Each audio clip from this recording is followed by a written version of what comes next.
I can tell you exactly when I stopped noticing the grate. It was the winter of my 4th year on Vithara Station, sometime around the 3rd week of the courtesan cold cycle, when the heating coils on deck 4 were running 2 degrees below spec, and the linen room smelled of damp wool and recycled air. I had been working the night shift for 3 years, by then 12 hours, 7 to 7, hauling cartloads of sheets and gowns from the clinical floors down to the sub-level washers and back up again, folding, stacking, distributing, logging. It is not complicated work. That is both its curse and its very considerable virtue. By the 4th year, I had stopped needing to think about it, which meant I could think about other things, my daughter's school applications, whether the knee I'd damaged on a wet floor in year 2 would ever fully settle, the way the outer ring always smelled faintly of iron and cold vacuum even 3 decks in from the hull. The grate was just part of the floor. You step around it or over it, and you do not think about it at all. What I mean is, I can tell you when I stopped noticing it, but I cannot tell you when I started leaving things beside it. Those are 2 different memories, and one of them has gone soft at the edges. Vithara Station was, I suppose I should say now, though it's still standing a transit hospice on the outer courtesan run. That phrase, transit hospice, sounds more grim than it is. The station accepts patients who can't be moved further without risk beings in the last phase of a long decline who need somewhere to stop. Somewhere with a medical floor and a decent kitchen, and people who know how to be quiet when quiet is needed. It is not a place of last resort. It is more like a place of last rest. Some patients die there. Many stabilize and go on. A few surprise everyone and begin, week by slow week, to reverse course entirely. Those are the ones you remember. The ones you tell yourself about on the bad nights when the cartwheels stick and the heating coils drop and the 3rd floor is having a difficult evening. The hospice occupies the top 4 decks of the station's residential ring. The lower 8 are freight infrastructure, maintenance corridors, and the original transit dock systems that predate the hospice conversion by 60-some years. The linen room is on deck 4, which is the lowest hospice deck. It sits directly above the old boiler infrastructure that used to heat the pre-conversion transit dock. Nobody uses the boiler deck anymore. The station's heating was upgraded to a geothermal tap when the hospice was built, and the old boiler chambers were sealed rather than stripped, because stripping them would have cost more than the station's annual operating budget, and the geothermal infrastructure ran right through them anyway. So the boiler deck exists as a kind of permanent basement, accessible in theory, accessible with the right clearance and the right maintenance codes, but not in practice, not in anyone's daily life. Facilities management checked it on a biannual schedule. That was all. I had worked 11 stations before Vithara, and every one of them had some version of this, a sealed level, a decommissioned system, a room that was on the plans but not in anyone's routine. You learn not to ask too many questions about the parts of a station that are still technically functioning but have been decided out of the present.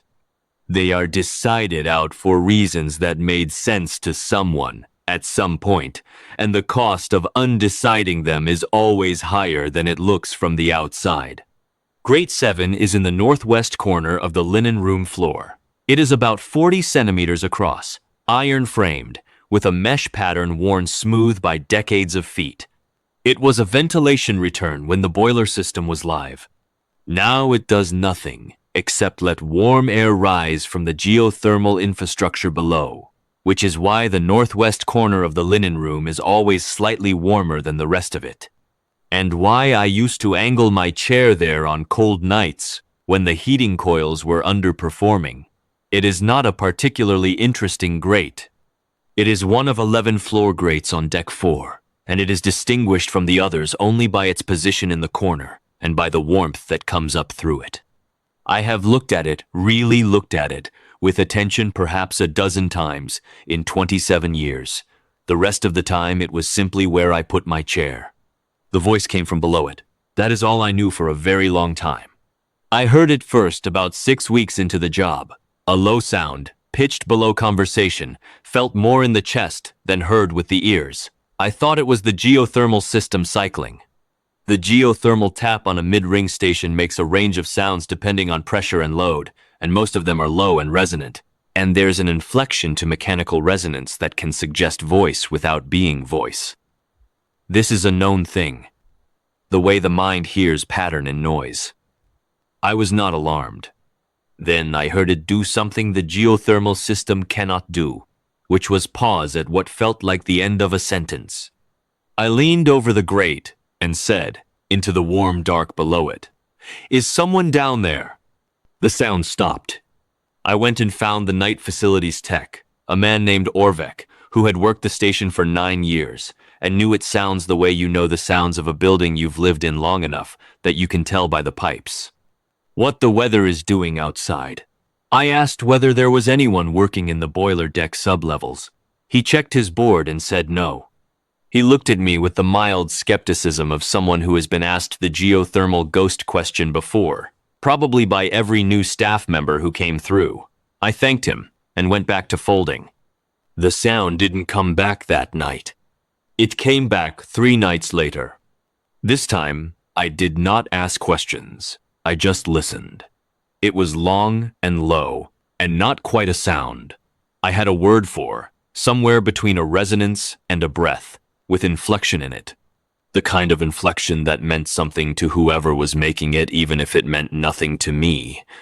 After about 20 minutes, it stopped, and the room was just the linen room again, and I went back to the sheets. By the end of the first year, I had developed a theory. The theory was, there is an old maintenance tenant in the sublevels who the night shift has never been introduced to, who has some kind of permit or residency arrangement that predates the hospice conversion, and who communicates exclusively in subsonic register. This is not a very good theory. I knew it was not a very good theory even then. But Vethra Station was old and full of arrangements that predated current management, and I had worked enough stations in my career to know that some things were better left as theories. If facilities management was aware of whatever was living below grate 7 and had decided it was not my concern, then it was not my concern. What I was paid to do was the linen, and the linen was always there, requiring exactly as much thought as it required. No more. What I did, and I want to be clear that this felt, at the time, like a very small and sensible thing, was start leaving a little extra beside the grate at the end of my shift. Not for any reason I could have articulated clearly. The linen room was always slightly too warm in the northwest corner, and the sound from below always felt, I don't have a better word than this, inhabited, occupied. There was something about it that suggested presence rather than machinery, even when it said nothing at all. And I was a woman who had spent 20-some years working night shifts in places where the people were in various stages of not being able to care for themselves. And I had developed, over those years, a set of habits around presence. You notice it, you respond to it, you leave something warm at the end of the shift for whatever is there, and hope it helps. The first thing I left was a folded piece of linen. Not a patient sheet, a spare linen offcut from the cutting pile, soft, about the size of a large towel. I set it beside the grate at end of shift, went home, came back the next evening. It had been pulled through from below. I stood there for a moment with my cart and my log and my second cup of tea of the evening and looked at the empty spot beside the grate and understood that my theory had just become significantly more complicated. Then I made a note in my personal log, not the station log, my own small notebook that said, left cloth, cloth taken. I went about my shift. I want to be honest about what I did not feel in that moment. I did not feel afraid. I know that seems unlikely, a laundry worker on a night shift, alone in a room above a sealed substructure, discovering that something below has been responding to her. I understand why it should have produced fear. But it didn't, and I have thought about why. And the best I can say is this. The sound from below had been keeping me company for 6 months by that point. It had inflection, and it had rhythm. and it had the quality of something that was minding its own business in a dignified way. Whatever was making it was not threatening me. It was simply there. There is a specific quality of presence that you develop a sense for when you work enough night shifts. You learn to tell the difference between a person who is in distress and a person who is in pain, and a person who is in neither but simply exists and requires acknowledgement of that existence. The sound from below grate 7 had the quality of the third. It was there. It was aware. End quote. It was not asking for anything it couldn't be given through a floor grate at the end of a 12-hour shift. So I kept leaving things. More cloth, to start with. I established a small routine. End of shift, after the last cart was logged. I would fold one of the spare offcuts, the ones that were too worn for patient use, but had good warmth in them still, and leave it beside the grate. I did not make a ceremony of it. I set it down and went home. The next evening it was gone. I set another one down. This went on for months. Then, at the end of the second year, and this is where I begin to lose the thread of exactly when I started leaving food. Not patient food, never that, my own. I have always eaten a meal in the linen room, on the late stretch of the shift, around 3 in the morning when the clinical floors are quiet, and the cart is parked, and the next round isn't for another hour. A bowl of something hot, usually soup, grain porridge, the thick station broth that the kitchen crew called Old Standard, because it had been on the menu since before anyone currently working at Vethra had arrived. It was not a distinguished broth. It was warm and filling, and tasted of salt and long cooking, which is all a broth needs to do at 3 in the morning on a cold shift. I started leaving some of it beside the grate, a cup's worth. Sometimes more if it had been a cold cycle and the northwest corner was particularly warm, which I had started interpreting, without any real logic, as a signal that it was a hungry night below. The cup would be empty, and return to the edge of the grate by morning. For a while I worried, in a mild way, about what the cups were being returned with, whether there was residue, whether I should be washing them before I used them again. I looked at them carefully each morning. They were clean, not wiped, exactly, but clean in the way of something that had been very thoroughly emptied. I continued using them. Sometime in the third year, the sound from below began to change. It had always been low and formless, the resonance I mentioned, that felt like pressure more than noise. But it began to develop what I can only call edges, softer edges, then harder ones, a particular shape at the start of what felt like a new utterance. The same shape, repeated, at the beginning of each session of sound, the way a person will say a name or a greeting before getting to what they actually want to say. After about 3 months of this, I realized it was trying to tell me something specific at the beginning of every session, the same phrase, or the same word, spoken each time as though it were an introduction. I wrote it down phonetically in my notebook. 3 syllables, something like Soreth Vel. I didn't know what it meant. I turned it over for a few nights, trying to assign it, the way you assign an unfamiliar word in a language you're learning. Is it a name? Is it a greeting? Is it a request? It felt like a name. It had the sound of a name, the particular quality of something that stands alone, that doesn't need other words around it to carry its meaning. I set it back into the grate one night, quietly, feeling slightly absurd. A woman in a linen room saying 3 syllables into a floor. The sound from below stopped. Then it came back longer, warmer, with that inflection I'd come to associate with something like relief. Not relief at being understood, I don't think. Just relief at being heard. Those are different things. Being heard does not require being understood. I had learned that much from 20-some years of night work. After that, the voice below grate 7 talked to me almost every night. I won't pretend I understood it. I didn't. Not in any linguistic sense. Whatever language it was using was not one I had ever encountered, and I had been around enough in my working life to have encountered a fair range.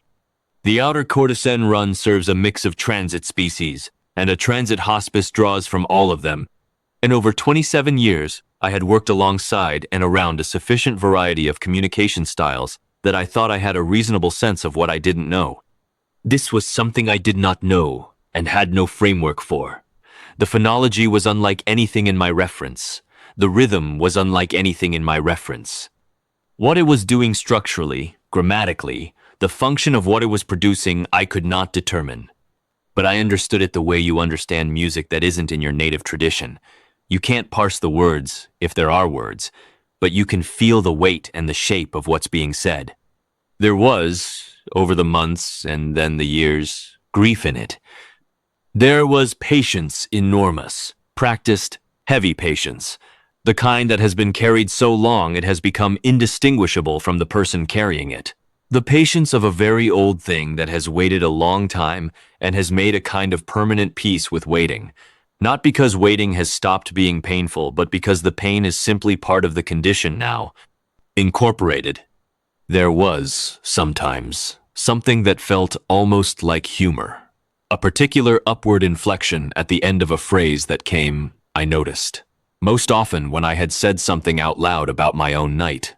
Grumbling about the cartwheels, or the heating coils, or the colleague on days who always left the cutting table in a state. The upward inflection came reliably after complaints.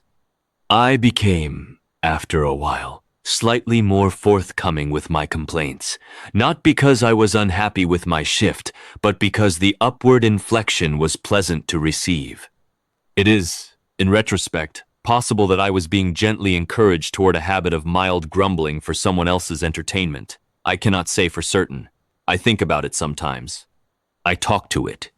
To her, I began to think of the voice as her, for no articulable reason, just the weight and register of it. I talk to her the way you talk to a companion when you're doing quiet work in the small hours, not conversationally, exactly, not expecting responses you can understand, but not alone either. I talked about my daughter, her school applications, then her first posting, then the survey contract that took her away for months at a time and left me, on the nights when I'd had a letter from her, with something to report that was worth reporting. I talked about my knee, which was a recurring subject, because it was a recurring problem.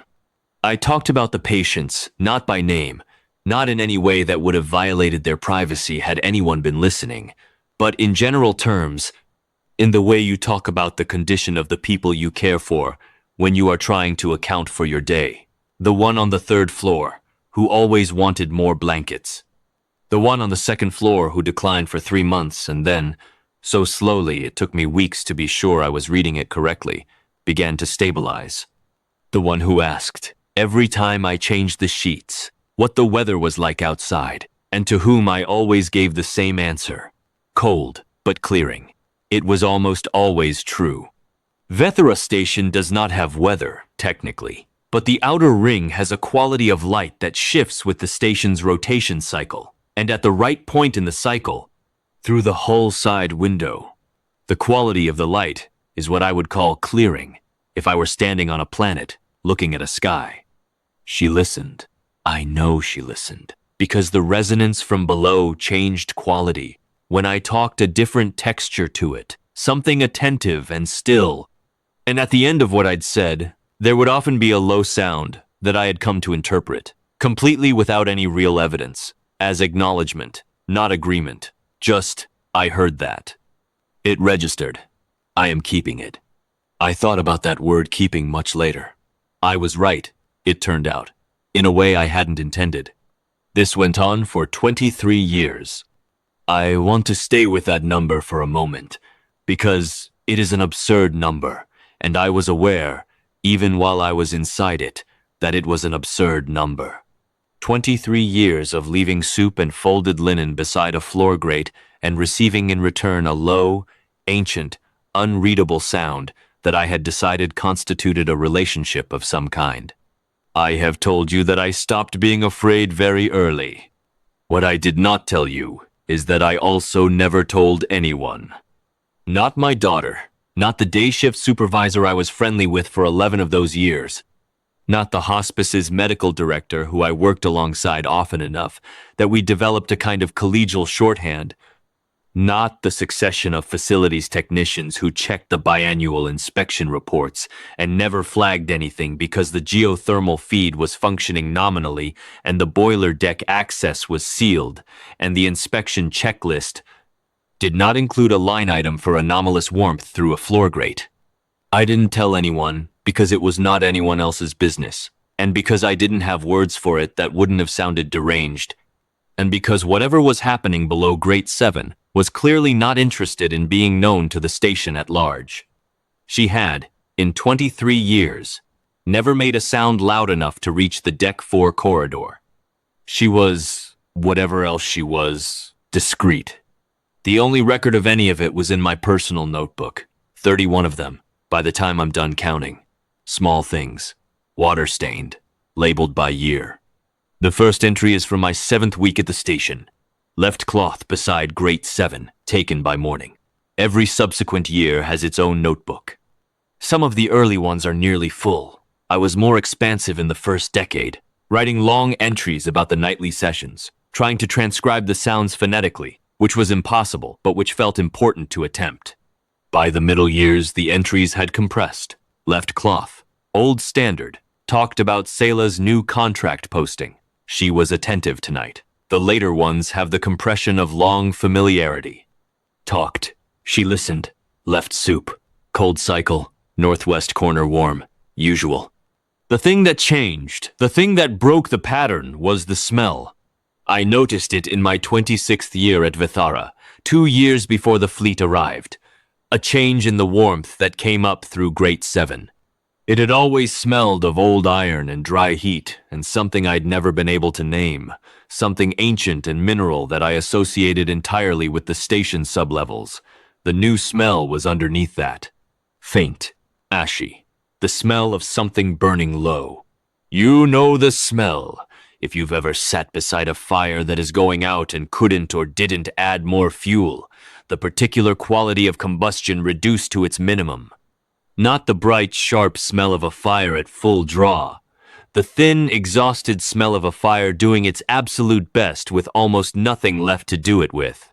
I mentioned it to the voice, as I mentioned most things. I said, "There's something different in the air tonight. Something ashy. Are you all right?" There was a long silence from below. Then, the sound she made was different from any sound she'd made before. Not the resonance. Not the inflection I'd learned to read. This was slower, heavier. With a quality I recognized, and I recognized it because I worked a hospice, and I had heard it before. Not from below a grate, but from the 3rd floor and the 2nd floor, and the small room at the end of the 1st floor corridor that we kept for the ones who were running out of time. The sound of honesty.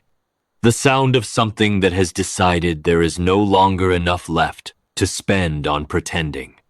After that night, she talked to me differently, more frequently, and with a kind of urgency that was not panic but was focused, the urgency of someone who has things to say and has become newly aware that the time for saying them may be shorter than previously calculated. She talked for longer each night. The low resonance sometimes went on for hours, with my half of the exchange consisting largely of, "Yes, I'm here. I'm listening. I can hear you. I can't understand you. I'm sorry. I can't understand you, but I'm here." She understood that, I think. She continued anyway. She was, I had concluded, a being who kept records, and what she was doing in those long nightly sessions was the same thing I was doing in my notebooks, putting things down, in a form that might outlast the moment, for whoever might one day read them. The fact that I couldn't read them seemed not to be the point. The fact that I was there, receiving them, seemed to be. I began staying later than my shift required. Not dramatically later. I had a knee that objected to very long nights on a hard floor, and I had a morning appointment with my pillow that I took seriously. But I stopped leaving at 7 sharp and started leaving at 7:38. Occasionally 8:30 on the nights when the resonance from below was particularly long or particularly weighted. I told myself this was normal overtime. It was not billable overtime, and I did not bill it, which should have been a sign that I did not fully believe my own explanation. I thought, she needs me not to leave.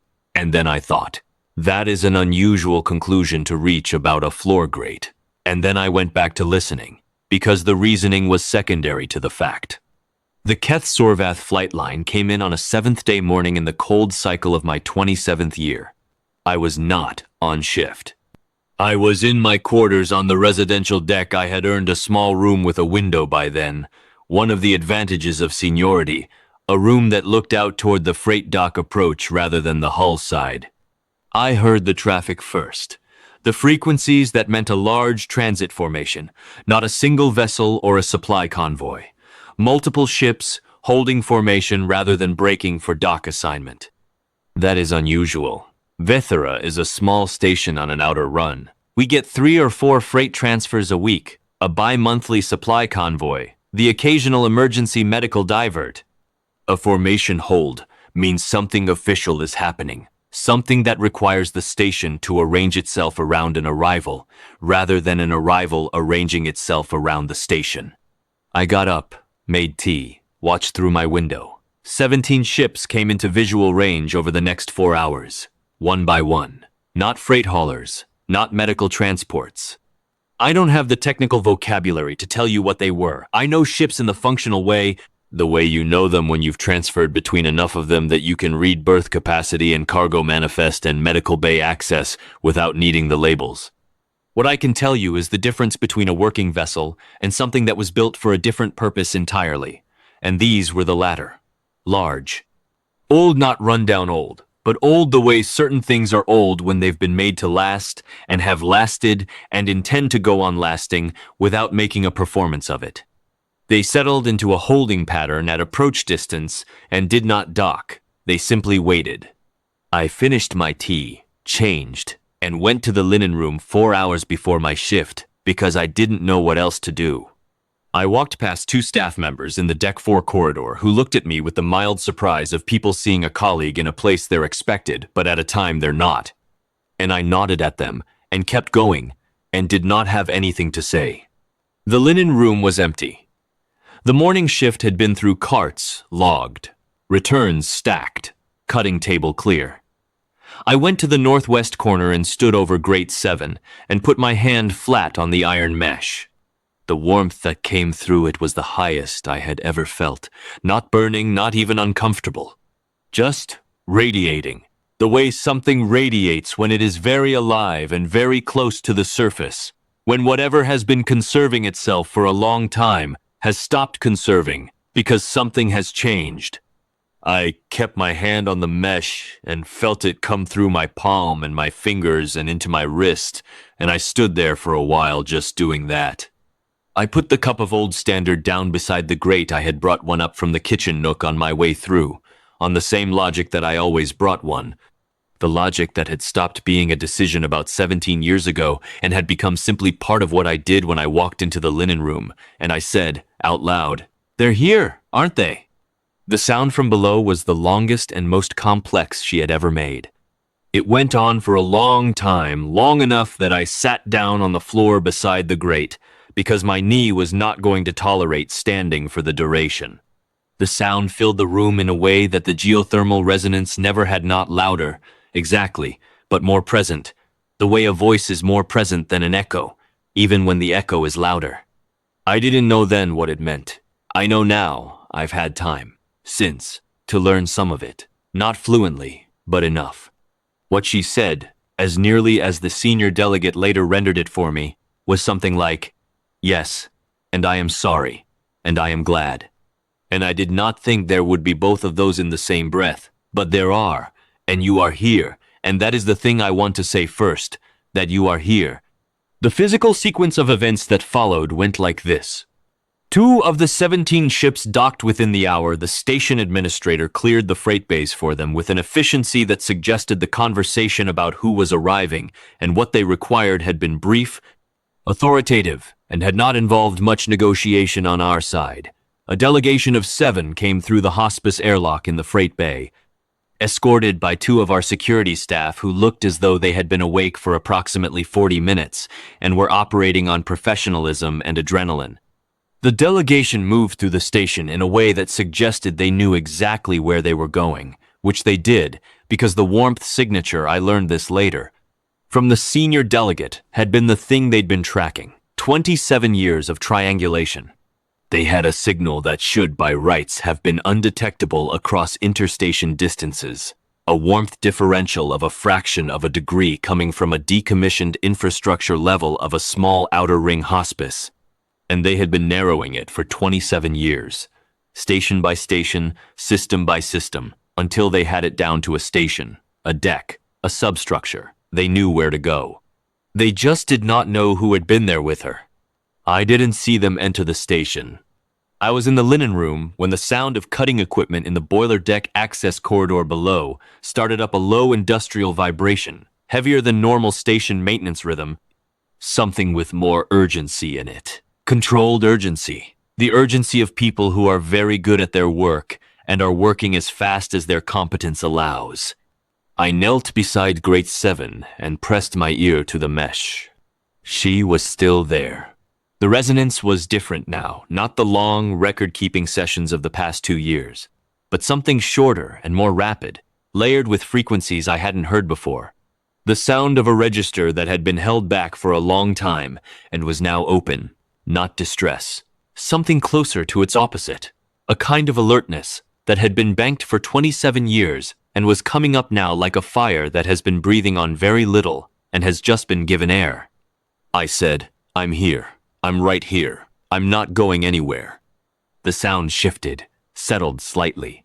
The rapid layering slowed to something more like the rhythm I knew, still different, still charged, but with the quality of something that has been heard. I stayed where I was, kneeling on the linen room floor in my station uniform, with my ear pressed to a floor grate, for approximately 2 hours while the sounds of industrial cutting came from below and voices in a language I recognized without being able to understand it. The way you recognize a song you've heard through a wall for years, without knowing the words moved through the sublevel toward her. They found her at 11:30. I know this because the cutting stopped, and there was a silence that lasted about 40 seconds, and then the sound from below changed in a way I had no reference for. A wave of resonance so low it was more vibration than sound, coming up through the floor, through the iron mesh, through my palm where it was pressed flat against the grate. The floor of the linen room hummed with it. The folded sheets on the cart behind me shifted slightly. It lasted perhaps 30 seconds, and then 7 voices answered lower than human voices, and older, and with a particular quality I recognized as grief and relief in equal measure.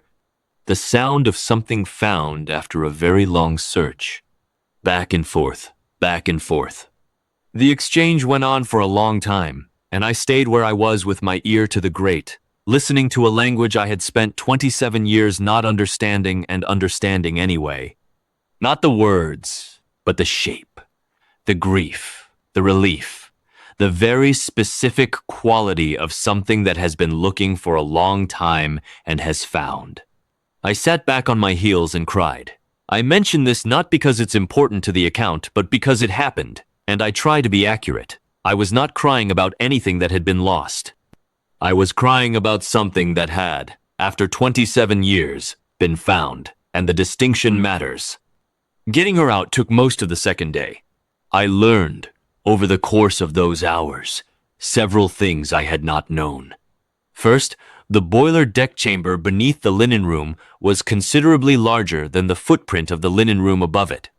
The chamber was designed to hold the original transit dock's primary heating infrastructure, which was industrial scale, and it extended laterally under several adjoining sections of Deck 4. The access corridors connecting it to the dock approach were standard maintenance scale, designed for human proportion passage with equipment. She had been able to enter through one of the older access points in her first year, before she had fully grown. She had not been able to leave through it by her second or third year. After that, the question of leaving through the corridors had not been possible, and a different question had to be considered, and she had considered it, apparently, and had reached the conclusion that waiting was the answer, if there was a fleet coming and the fleet knew where to look. The fleet had known she was somewhere in the outer courtesan systems.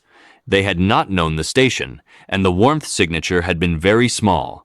27 years of very small. Second, the chamber itself. when the engineering crew finally had access and could assess it, was not empty. Around the central space, the space that she had occupied for 27 years, there were arranged, with the careful logic of someone who has a great deal of time and has chosen to use it constructively, 27 years of folded linen, stacked against the walls in ordered piles, organized by size and by the degree of wear, some so worn they had gone thin at the folds, some still carrying the fabric treatment we applied on deck 4 to resist staining. And along the base of the north wall, arranged with a precision that I recognized because I had watched the same impulse operate from the other side of a floor grate for over 2 decades, were the meal cups. All of them. Flattened, pressed flat, which I had not known she was doing. I had known only that she emptied them and returned them and arranged against the wall in rows, in chronological order, beginning at the east end and running west, 27 years of old standard broth cups laid out as neatly as a catalog. Not discarded, kept. Every single one, beginning with the first.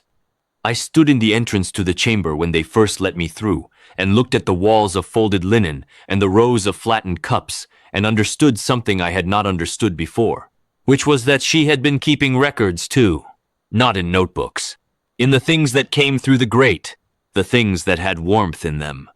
She had been keeping the record of every night someone stayed in range and left something warm, beginning with the first cloth and the first cup, right through to the most recent. When I looked at the wall of flattened cups from the eastern end, I realized the record went back further than I had been keeping mine. She had started keeping it before I started thinking about it as something worth keeping. She turned her head when I entered. I will try to describe her accurately, though I want to be clear at the outset that accurately is going to fall short. Not because I lack the vocabulary, though I do not have the words for what she was in a taxonomic sense, and I have not since acquired them. And I have decided that this is probably fine, because the words wouldn't add much to the description. She was vast. That is the first thing, and it remains the most important thing. Not vast the way a large structure is vast, not wide or tall in a way you could measure and put a number to and feel settled about. Vast the way the outer ring is vast when you stand at the whole side window on a clear cycle and try to understand the distance and can't quite get there. A scale that doesn't resolve into something manageable no matter how long you look at it. She filled the chamber.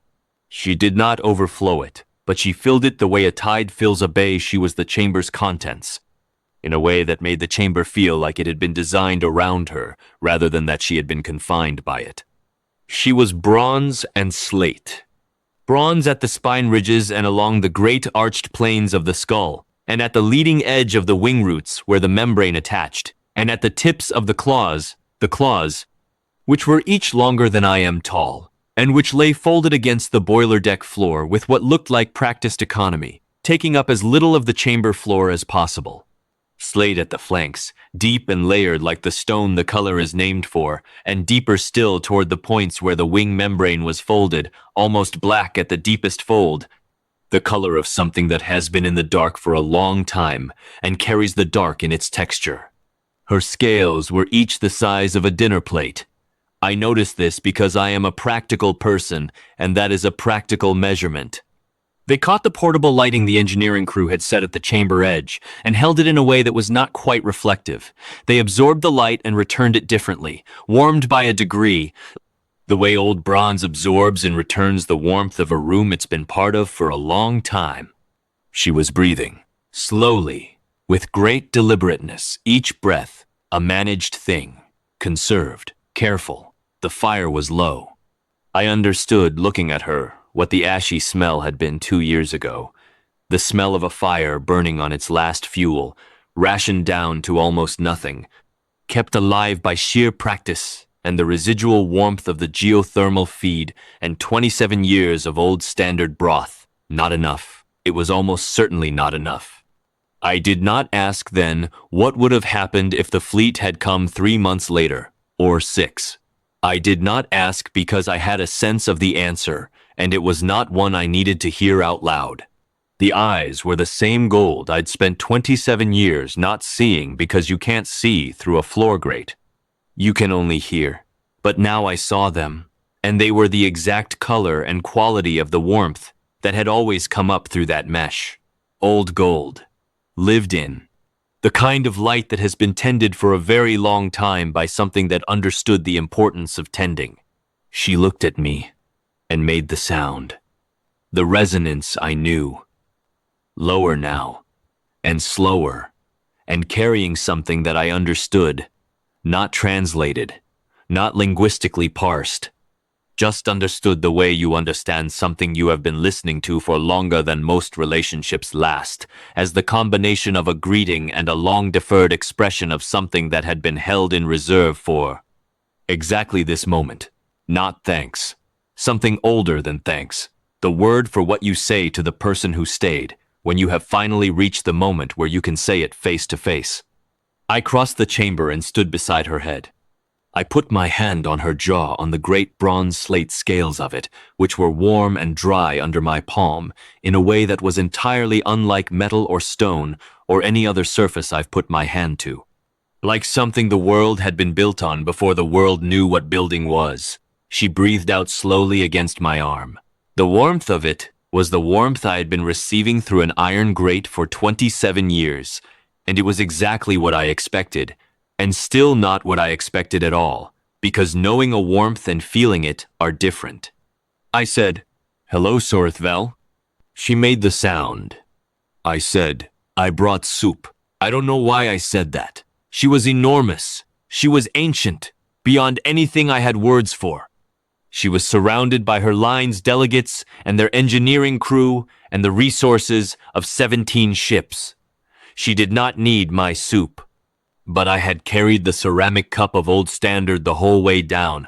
I had filled it from the deck 4 kitchen nook on my way to the linen room and carried it through the access corridor in my hand, and it seemed wrong to arrive without it. It was what I had. I set it on the floor in front of her. She looked at it. She looked at me. She made the upward inflection, the one I had always interpreted from below a floor grate, as something like humor. We were given that night. The delegation withdrew not far, and not without a certain amount of visible reluctance from the senior, who I understood had strong medical reasons for preferring to remain in close attendance. But they gave us the night. Me, and the portable lighting they left at the edge of the chamber.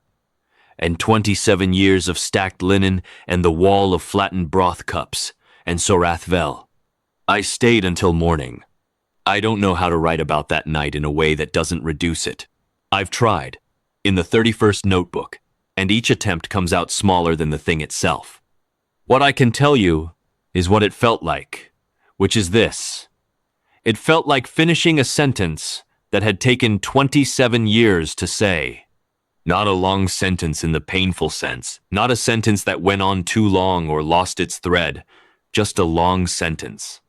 One that had known where it was going the whole time and had simply been working its way there, unhurried, through a floor grate, in the small hours of 27 years of cold cycles.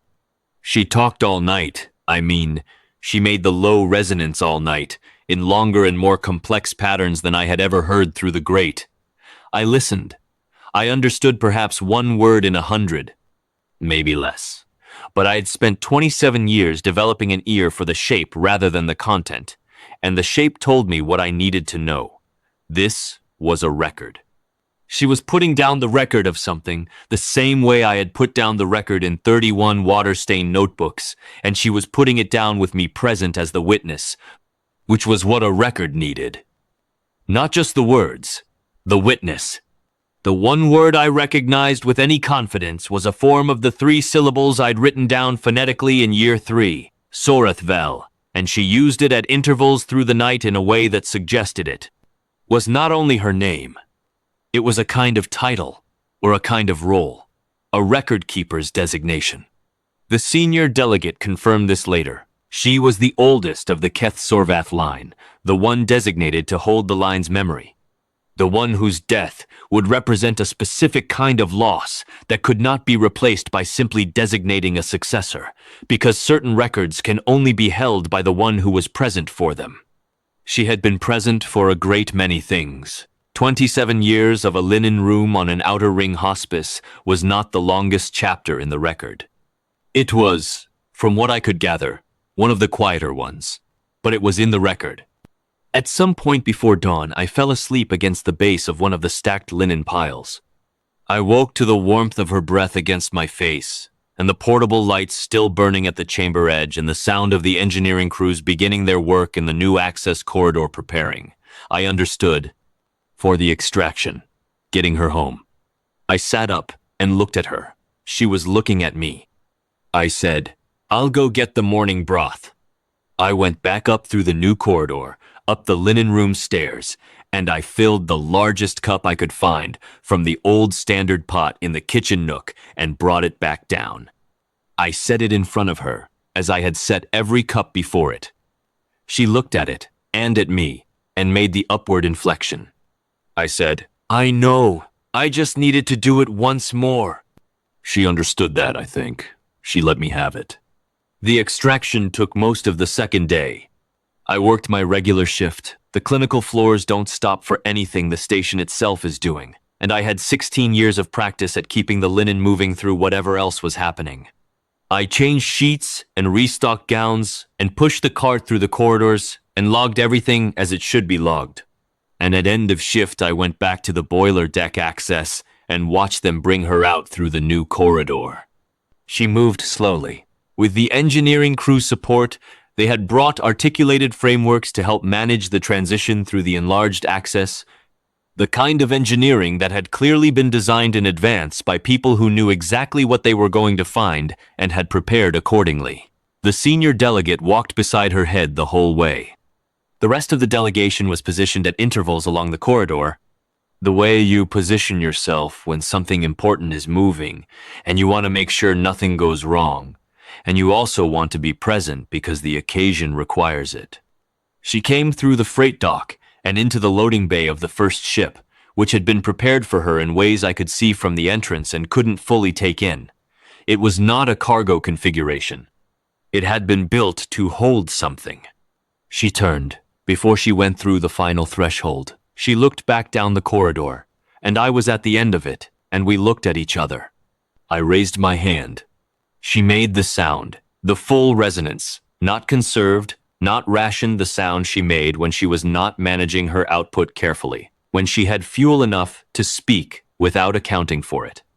It filled the freight dock and came back from the walls, and I felt it in my chest the way I had felt it for 27 years through a floor.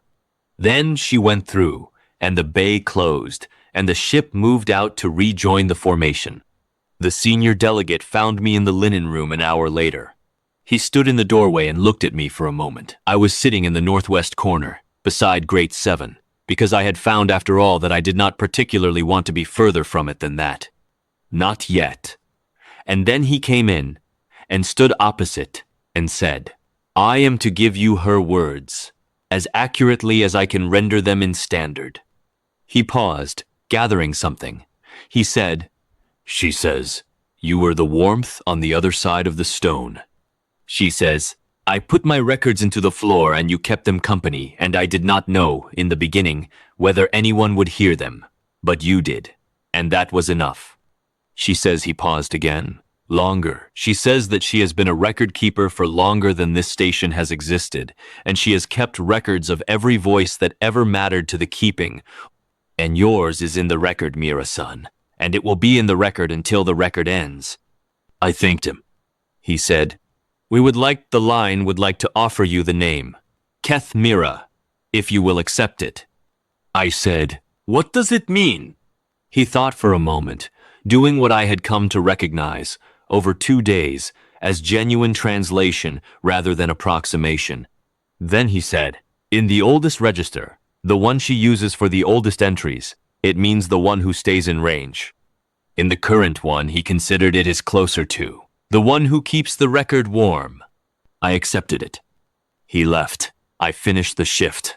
The patient on the second floor who had been improving was improving still. I noted it in the station log.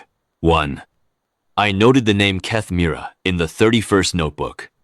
I noted that the northwest corner of the linen room smelled of damp wool and recycled air, which was what it had always smelled of underneath the other thing.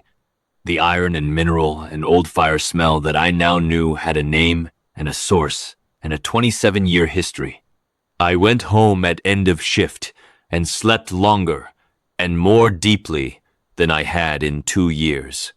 The grate is still there. Facilities management have filed it for eventual removal as part of a general infrastructure upgrade that the hospice board approved in the year after the fleet came through. The upgrade is funded by an endowment from the Keth Sorvath line, a figure that the medical director relayed to me in terms that I nodded at and did not examine too carefully, because examining it would have required me to put it next to 27 years of old standard broth, and the mathematics of that equation gives me a feeling I don't entirely know what to do with. The endowment covers the heating upgrades and 2 new clinical positions and a scholarship fund for night shift staff. It is, by any reasonable standard, significant. I still work the Deck 4 linen room. I will work it until I retire, which is not this year, and may not be the next one. The northwest corner is ordinary now. Room temperature. Neutral air with no particular character to it. I've moved my chair back to the center of the room where the cutting table is, where I should probably have had it all along, and the northwest corner is just the northwest corner. Some nights, around 3 in the morning when the clinical floors are quiet and the cart is parked and the next round isn't for another hour, I sit with my cup of old standard and I talk. About my daughter, who is on a fixed site survey now, settled and doing well and sending regular letters that give me more to report than she probably knows. About my knee, which has not improved but has also not significantly worsened, which at 62 I have concluded is a kind of passive victory, and I will accept it as such. About the patient on the second floor who was discharged 4 months after the fleet arrived, which I count as an unqualified and active victory with no qualifications at all. I talk to the grate sometimes. I know there's nothing below it. I know this. The geothermal feed is rerouted, and the boiler chamber is empty, and the engineering survey the facilities team ran afterward found nothing except 27 years of stacked linen and a wall of flattened broth cups, which they documented and then, at the line's request, through the medical director, through channels I was not part of but was informed of afterward, left in place. The chamber is sealed again now. What was in it is in the record. But I spent 27 years talking to a floor, and she was listening the whole time, and the record has my name in it beside hers, and the record will outlast this station by longer than I can calculate.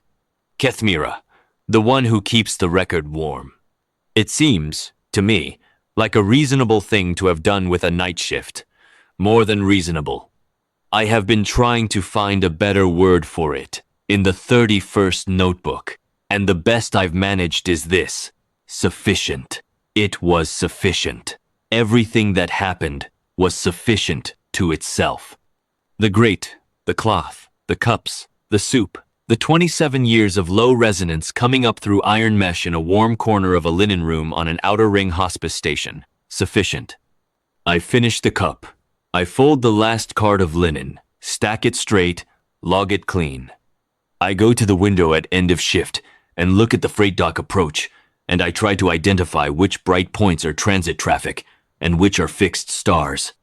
It is not always easy to tell the difference from a distance. You need to know what you're looking for, and even then you are not always sure. But sometimes the looking is the thing. Sometimes the staying in range, the being there to receive whatever is put through, the grate, the cloth, and the warmth, and the long, low sound of something that has been waiting a very long time to be heard. Sometimes that is enough. I have always been better at the looking than the knowing. It turned out that was sufficient too.